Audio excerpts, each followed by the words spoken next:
Friends, நான் மஜித் பேசுகிறேன். இப்போ நம்ம பார்க்குற இந்த மொபைல் வந்து பார்த்தீங்கன்னா ஐஃபோனில் வந்து 11 ப்ரோ மேக்ஸ். இது 256 GB. பேட்ரி ஹெல்த் வந்து பார்த்தீங்கன்னா உங்களுக்கு 89 இருக்குன்னு நினைக்கிறேன். ஒரே ஒரு நிமிஷம் நம்ம பார்த்துருவோம். இதில் என்ன ப்ராப்ளம் இருக்குன்னா உங்களுக்கு வந்து பார்த்தீங்கன்னா இந்த டிஸ்பிளேல பிளாக் டாட் இருக்குது பார்த்தீங்களா. ஸோ அந்த பிளாக் டாட் இருக்கிறனால இதோட விலை வந்து பார்த்தீங்கன்னா 14,500, அதாவது 14,500. மொபைலில் வந்து பார்த்தீங்கன்னா அந்த பிளாக் டாட் இருக்கிறனால தான். இங்கே இருந்தால் பார்த்தா தெரியும் உங்களுக்கு பிளாக் டாட் இருக்கும், இங்கே ஒரு கோட் இருக்கும். ஆனால் டிஸ்பிளே வந்து பார்த்தீங்கன்னா ஒரிஜினல் டிஸ்பிளே தான், அதில் எந்த மாற்றமும் கிடையாது. ஃபேஸ் ஐடி ஒர்க் ஆகுது, ட்ரூ டோன் ஒர்க் ஆகல. ஸோ ட்ரூ டோன் ஒர்க் ஆகாத காரணம் இந்த இடம் உடஞ்சிருக்கனால தான். சரிங்களா. மொபைலோட ப்ரைஸ் வந்து பார்த்தீங்கன்னா 14,500 தானே.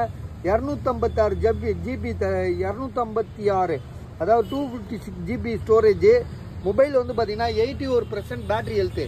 ஸோ விலை வந்து பார்த்தீங்கன்னா 14,500. ஐஃபோன் 11 ப்ரோ மேக்ஸ் இது.